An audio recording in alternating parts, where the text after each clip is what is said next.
I am in radio contact.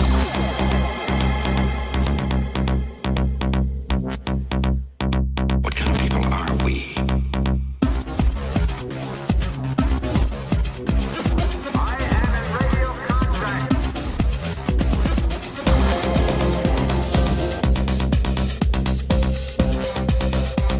What kind of people are we? Attention crew, this is your Captain Caliban speaking.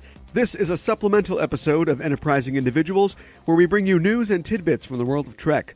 Also interviews with special guests and a few little surprises along the way. We're putting the bits in tidbits this week as there's not too much news happening on the Trek front, but we do have a little Discovery news to impart, and we take the critical temperature of Seth MacFarlane's Trek tribute show, The Orville. And that temperature will be taken, I think you can guess, with a rectal thermometer. Old school. So let's get underway. Well, it wouldn't be a supplemental show without a bit of discoverage, and so here we are. There are quite a few television spots for the show now, 8 and counting, I believe, and the last 2 were pretty slick. There's the remaining Klingon trailer, which is pretty much just the camera panning around to Kuvma, the leader of the Klingons in the new show, as he gives his big speech about remaining Klingons, and about how, I think he says, atom by atom they will silence us, cell by cell our souls shall become theirs. Cells. Interesting. Some people think this relates to the augment Klingons, as in Takuma et al. Are trying to remain biologically Klingon and not end up like William Campbell in the Tribbles episode. I have my doubts. I think that would be an interesting way to sort of make that connection. And of course, we are Trek fans, which means that we are canon savvy. But not everything has to be super canon connected, as we'll talk about a little bit later in a different story. Could be neat, though. Maybe be a nice connection. Let me know what you think about it on Facebook or Twitter at EISTPod. We also see in the Fortune Favors the Bold trailer a little more action involving the crew of the USS Discovery and, of course, Jason Isaacs as Captain Lorca, and he quotes that famous line, "Fortune favors the bold." Now he's biting from Pliny the Elder, it looks like, so rest easy, blue-collar comedians, your material is safe for now. This is a good-looking trailer, but if I had a gripe, and I always do, there's one scene where Mary Wiseman's character, Cadet Tilly, exclaims, "This is so cool!" And is it? I mean, we know that Tilly is being set up as the naif character, and it'll be interesting to see if they can do Wesley right this time around, but cool? It doesn't seem very 23rd century-y. I mean, I don't know what I'd want her to say instead, but future shows always trip up when they try to invent slang. I mean, look at Battlestar. Frack only worked because of its self-consciousness. I mean, they just kept doing it. It's just funny that Star Trek's always been kind of uncool, kind of stiff, because it's a military sci-fi show written by a super uncool turtleneck and blazer dude from the 60s. And it worked in later shows because you had super cool actors like Jonathan Frakes and Marina Sirtis acting like oversexed guidance counselors, but they kept it relatively free of modern slang.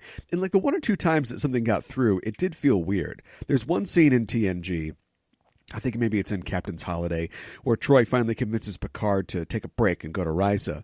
And as he walks away, she goes, "Yes!" She makes the, like the fist gesture, like Data does in Generations. And it's fun, but it feels like they left the camera running too long, like that was a little outtake. But who am I to judge? The use of cool as meaning, well, cool has been around at least since the 40s, so who's to say it's not a permanent fixture in our lexicon? From the 23rd century, this has been Captain Caliban's Cool Corner, apparently. Fan Expo Canada was last weekend in Toronto, right where they filmed Discovery, of course, and most of the major players of the cast of Discovery were there. Also there was lead motion graphic designer Timothy Peel, who had something interesting to say about the design of the uniforms in the new series.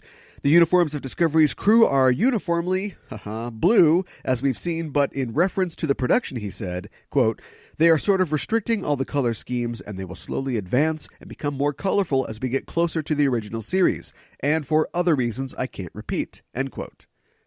That's kind of neat. Sorry. This is so cool!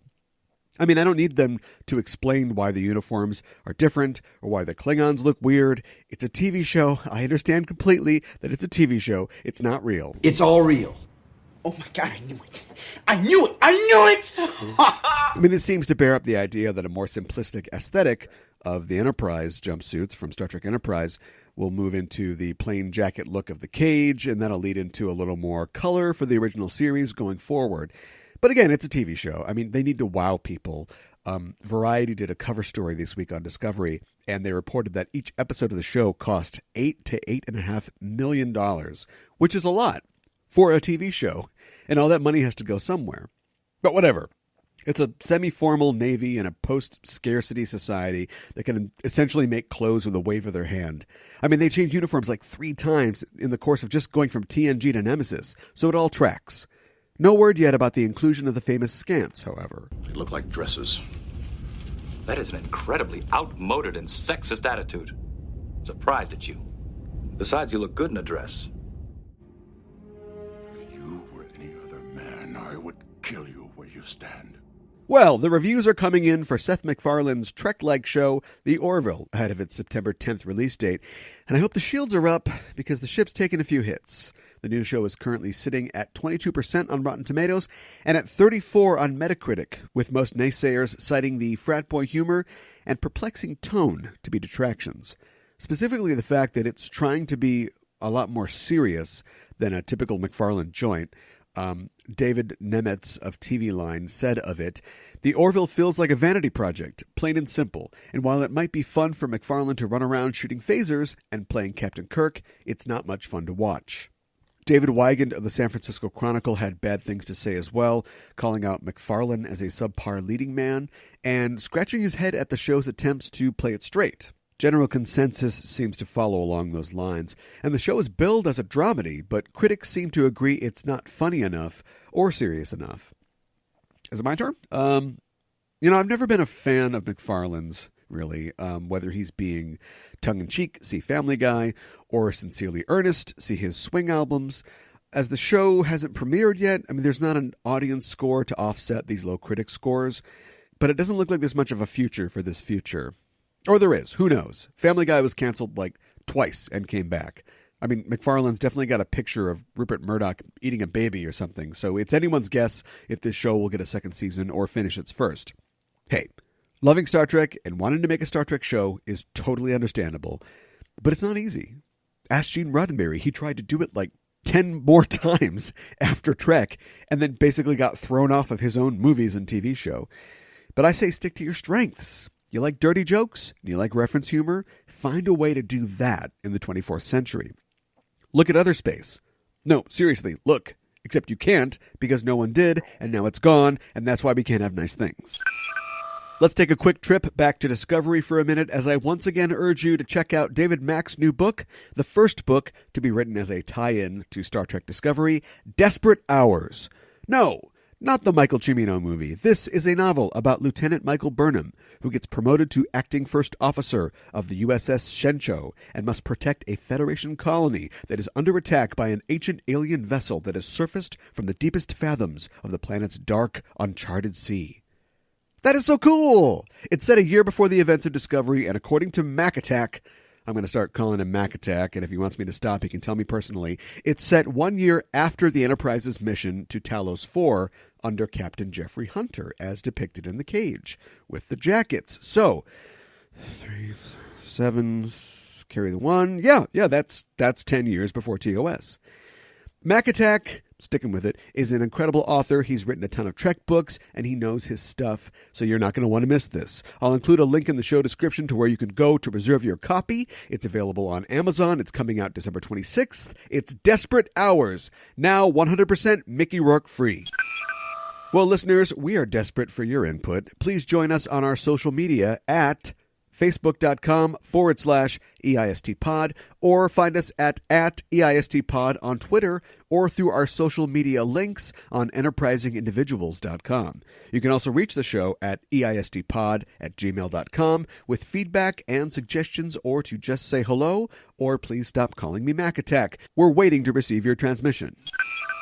So, as you know, Star Trek Discovery is imminent, and we are providing special coverage of the new show in the form of live recap episodes, which will air immediately after the show is broadcast every week. It's called Star Trek Discoverage, And each week I will be joined by special guests to give our reactions to the show, our analysis of how it fits into canon, what we think is coming up, what we think of the uniforms, whether it is so cool or not, the whole 9 yards.